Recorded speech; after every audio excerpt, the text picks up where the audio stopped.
warahmatullahi wabarakatuh. Alhamdulillahirrabbilalamin. Salatu wassalamu ala asrafil anbiya'i wal mursalin wa ala alihi wa ashabihi ajma'in. Rabbi shrah li sadri waysiril amri wahlul 'uqdatam min lisani yafqahul qawli. Amma ba'du. Yang saya hormati Ibu dosen pengampu mata kuliah Strategi Pembelajaran SKI, Ibu Dr. Anda Ardina MPD, dan yang saya sayangi teman-teman sekalian yang telah menyaksikan video saya. Saya di sini atas nama Cahaya Ningrum, kelas PAI 3 semester 5 akan membawakan materi SKI pada kelas 8 MTS semester 1 pada bab 3 yang berjudul Peradaban Emas Dinasti Abbasiyah. Baiklah, masuk kita kepada materinya, Peradaban Emas Dinasti Abbasiyah.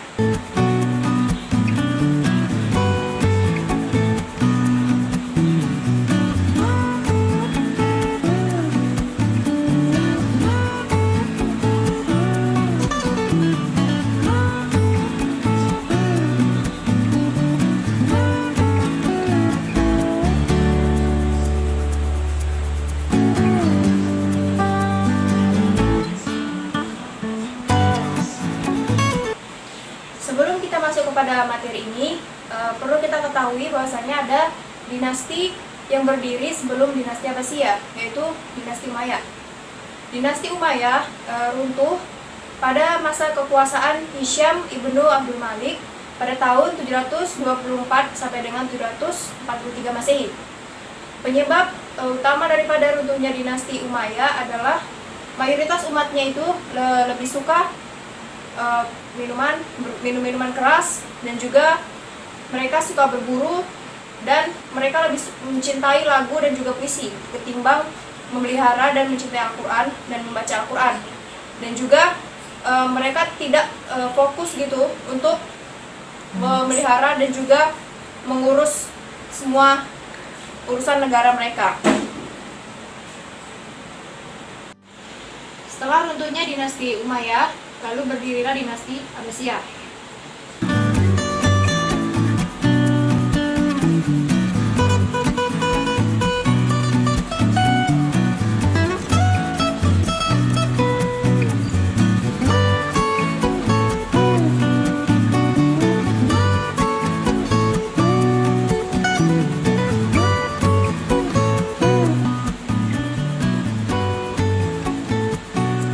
Dinasti Abbasiyah berdiri pada tahun 132 Hijriah atau 750 Masehi.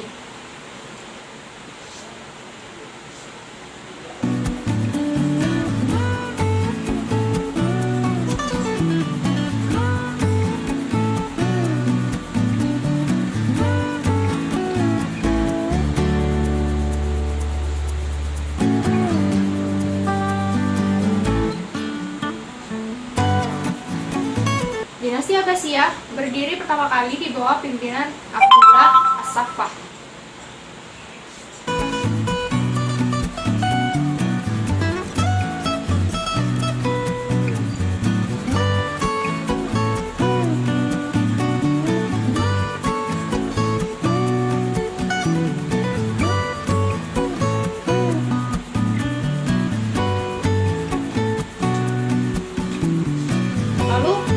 Pada masa dinasti Abbasiyah ini, ada 3 tempat yang menjadi tempat utama pada dinasti ini. Yang pertama ada yang namanya Umaymah, Kufah, dan Khurasan.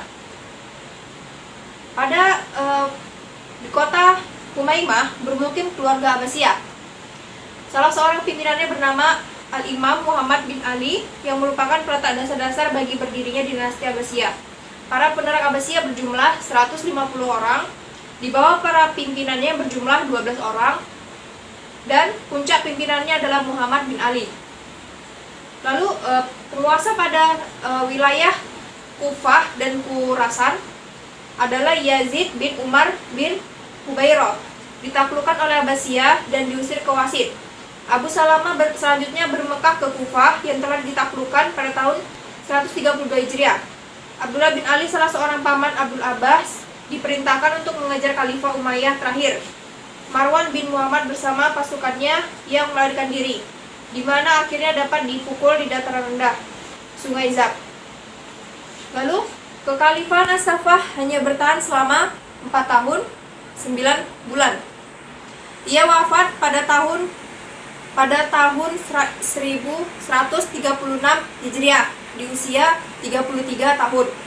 Namun ada juga yang mengatakan bahwa ia wafat di usia 29 tahun. Selama dinasti Abbasiyah berkuasa, pola pemerintahan yang diterapkan itu berbeda-beda sesuai dengan perubahan politik, sosial, dan budaya. Berdasarkan perubahan yang ada, pemerintahan politik itu dibagi atas beberapa periode. Yang pertama, masa Abbasiyah I, yaitu semenjak lahirnya Daulah Abbasiyah tahun 132 Hijriah atau 750 Masehi sampai meninggalnya Khalifah Al-Wastik. Lalu yang kedua, masa Abbasiyah II, yaitu berdirinya Daulah Buwahiyah tahun 332. Lalu masa Abbasiyah III, yaitu dari berdirinya Daulah Buwawiyah tahun 334.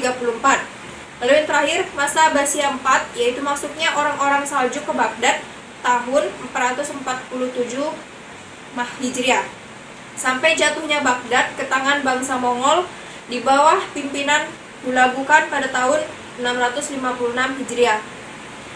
Lalu pokok inti dari materi yang pertama ini adalah selesainya kekhalifahan daripada Abdullah As-Saffah ini pada tahun 132 Hijriah, dan ia wafat pada usia 33 tahun dan menjadi pemimpin selama 4 tahun 9 bulan.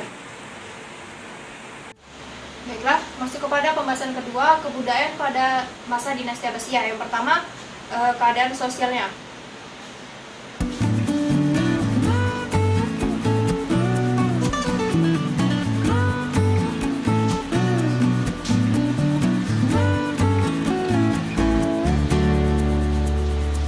Kondisi sosial pada masa dinasti Abbasiyah tidak didasarkan pada ras ataupun kesukuan, namun hanya dikelompokkan menjadi dua, yaitu kelompok khusus dan kelompok umum.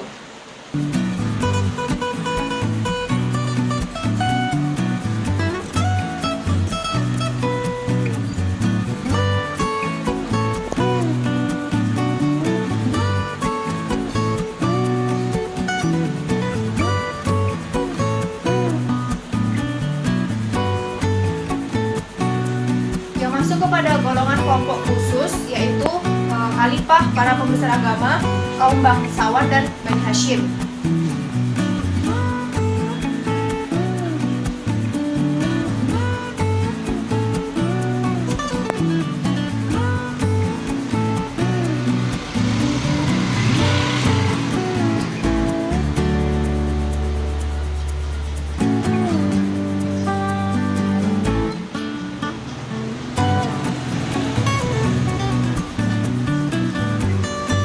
Kelompok umum terdiri dari masyarakat yang bermayoritaskan pekerja biasa ataupun petani.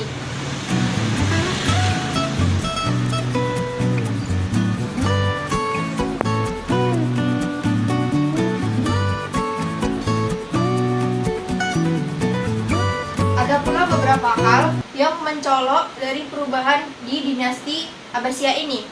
Yang pertama, tampilnya kelompok Mawali di pemerintahan serta mendapatkan tempat yang sama dalam kedudukan sosial.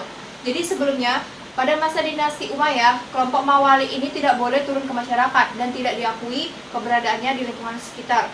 Lalu yang kedua, kerajaan Islam Daulah Abbasiyah terdiri dari beberapa bangsa yang berbeda-beda, seperti bangsa Mesir, Syam, Jazirah, Arab, dan lain-lain sebagainya. Lalu yang ketiga, terjadinya kawin campur atau perkawinan campur yang melahirkan darah campuran yang menjadi keturunan selanjutnya di dinasti Abbasiyah ini. Lalu yang terakhir, terjadinya pertukaran pendapat sehingga munculnya kebudayaan yang baru. Baiklah, masuk kepada materi yang ketiga, yaitu kebudayaan pada masa dinasti Abbasiyah.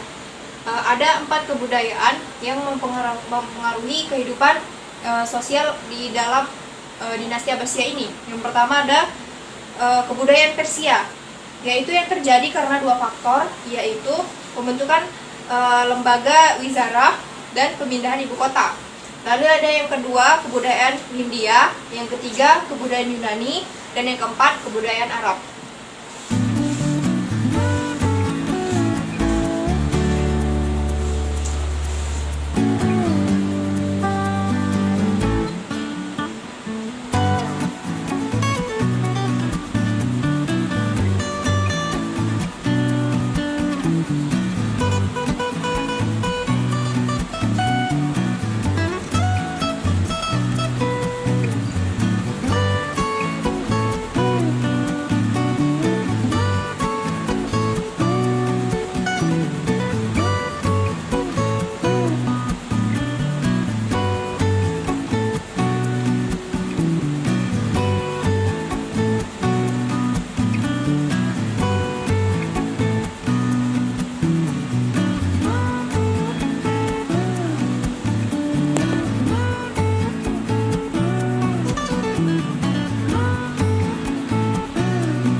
Yang kedua tadi ada kebudayaan Hindia. Peranan orang Hindia dalam membentuk kebudayaan Islam terjadi dengan dua cara, yaitu secara langsung, yaitu kaum muslimin berhubungan langsung dengan orang-orang India seperti lewat perdagangan dan penaklukan. Lalu yang kedua secara tidak langsung, yaitu penyaluran kebudayaan India ke dalam kebudayaan Islam lewat kebudayaan Persia. Lalu yang ketiga, kebudayaan Yunani. Yang pertama sebelum dan sesudah Islam, yaitu terkenalah di timur beberapa kota yang menjadi pusat kehidupan kebudayaan Yunani. Yang paling termasyhur diantaranya adalah Zundaysabur, terletak di Khuzestan, dibangun oleh Sabur yang dijadikan tempat pembuangan para tawanan Romawi. Lalu yang kedua, Haran, kota yang dibangun di utara Irak yang menjadi pusat pertemuan segala macam kebudayaan. Lalu yang ketiga, Iskandaria, yaitu ibu kota Mesir waktu menjadi jajahan Yunani. Dalam kota Iskandaria inilah lahir falsafah terbesar yang dikenal filsafat baru Plato.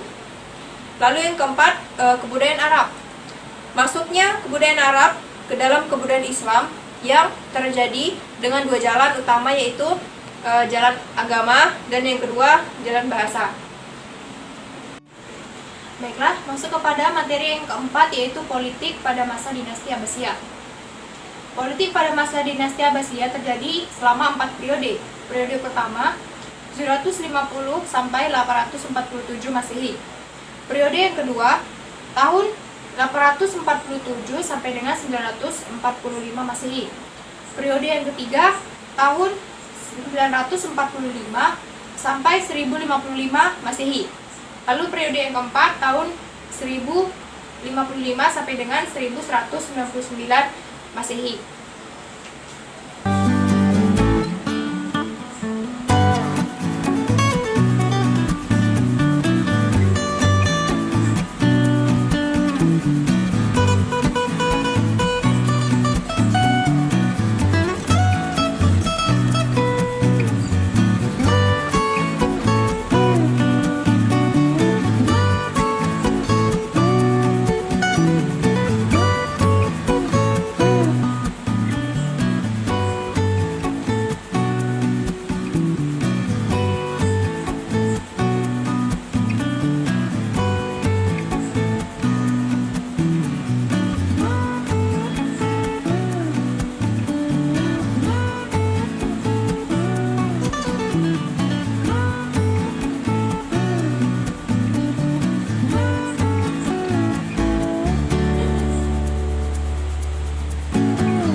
Periode yang pertama ini, pemerintahan Abu al-Abbas, pendiri dinasti ini sangatlah singkat, yaitu dari tahun 750 sampai 754 Masehi saja.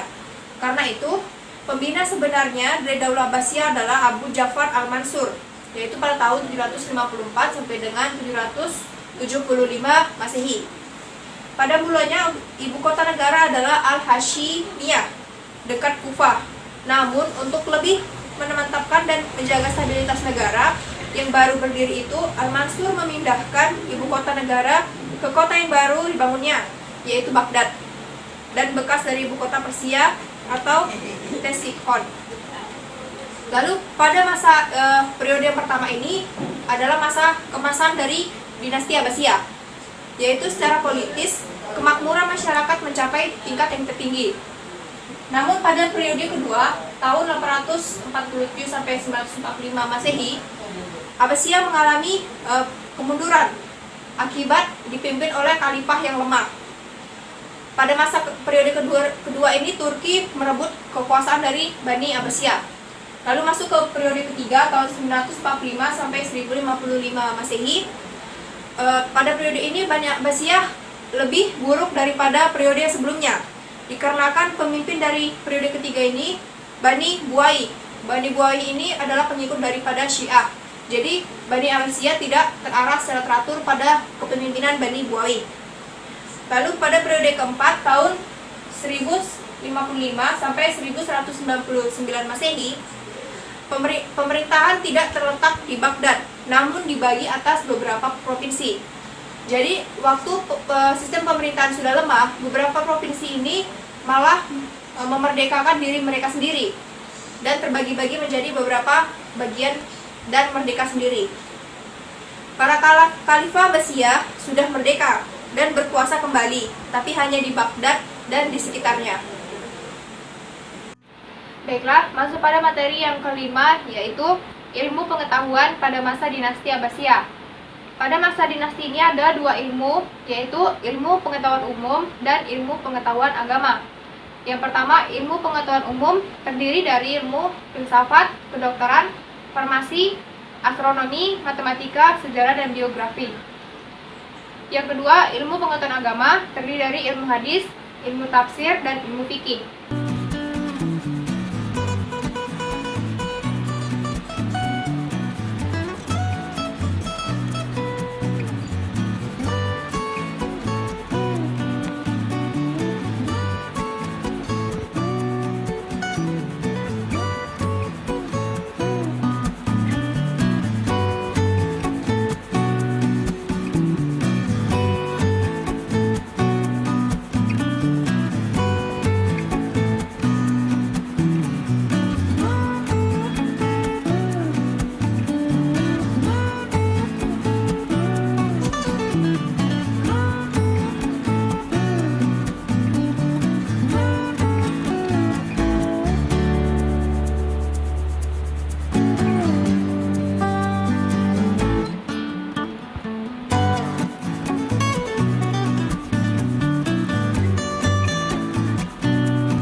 Baiklah, masuk pada penjelasannya. Ilmu pengetahuan umum yang pertama filsafat. Istilah filsafat diartikan sebagai pengetahuan dan penyelidikan dengan akal budi mengenai segala hakikat yang ada, sebab, asal, dan hukumnya. Adapun tokoh filsafat Islam antara lain adalah Al-Kindi, Al-Farabi, Ibnu Sina, Al-Ghazali, dan Ibnu Rushd. Lalu yang kedua, ilmu kedokteran, yaitu dokter-dokter muslim terkenal pada dinasti Abbasiyah antara lain adalah Yang pertama Hunain ibnu Ishaq, Abu Bakar Muhammad ibnu Zakaria, yang ketiga Ibnu Sina. Lalu yang ketiga, farmasi. Para cendekiawan muslim yang ahli di bidang farmasi dan kimia terlain Ibnu Bakhtiar, Rashiduddin bin Suwari, Jubair bin Hayyah. Lalu yang keempat, astronomi. Tokoh-tokoh yang menjadi ahli astronomi pada masa dinasti Abbasiyah adalah Jabir al-Batani dan Raihan al-Bairuni. Lalu yang kelima, matematika. Ada tokohnya yaitu Al-Khawarizmi, Umar Khayyam, dan Al-Farabi. Lalu yang keenam, sejarah. Di sini ada tokoh-tokohnya yaitu Al-Waqidi, Ibnu Jarir al-Tabari, dan Maskawi'i. Lalu yang terakhir ada geografi. Tokoh-tokohnya adalah Al-Muqaddasi dan Syarif Idrisi. Lalu yang kedua, ilmu pengetahuan agamanya. Ada 3 tadi, ilmu hadis, ilmu tafsir, dan ilmu fikih. Yang pertama, ilmu hadis. Di dalam ilmu hadis, penulisan hadis berkembang pesat pada Bani Abbas.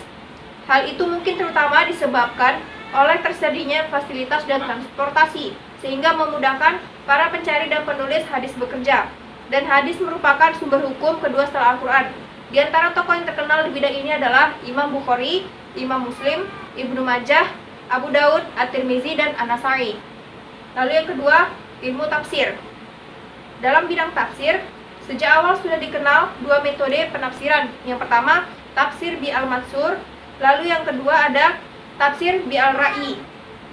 Di antara tokoh musafir adalah Imam At-Tabari, Al-Suda'ah, Muqatil bin Sulaiman. Lalu yang terakhir ada ilmu fikih. Dalam bidang fikih, para fuqaha yang ada pada masa Bani Abbasiyah mampu menyusun kitab-kitab fikih terkenal hingga saat ini. Imam-imam mazhab hukum yang 4 hidup pada masa pemerintahan Abbasiyah. Yang pertama, Imam Abu Hanifah, tahun 700 sampai dengan 767 Masehi. Lalu yang kedua, ada Imam Malik, yang pada masa itu tahun 713 sampai dengan 795 Masehi. Banyak menggunakan hadis dan tradisi masyarakat Madinah.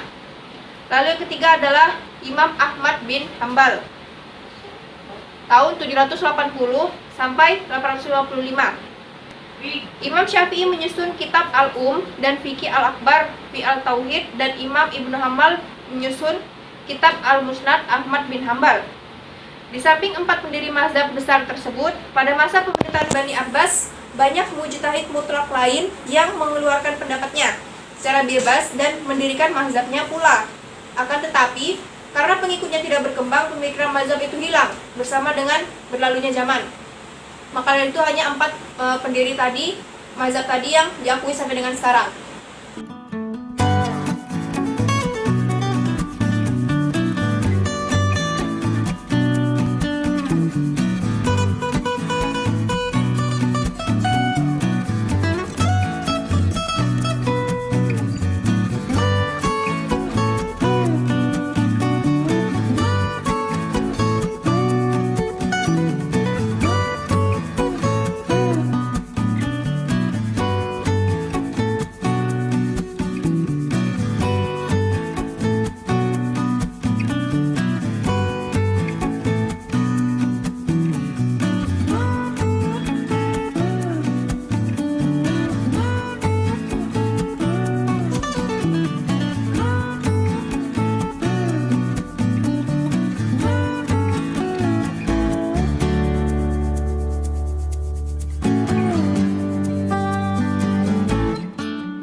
Sekianlah penjelasan saya mengenai peradaban emas dinasti Abbasiyah yang ada di pelajaran kelas 8 MTS semester 1.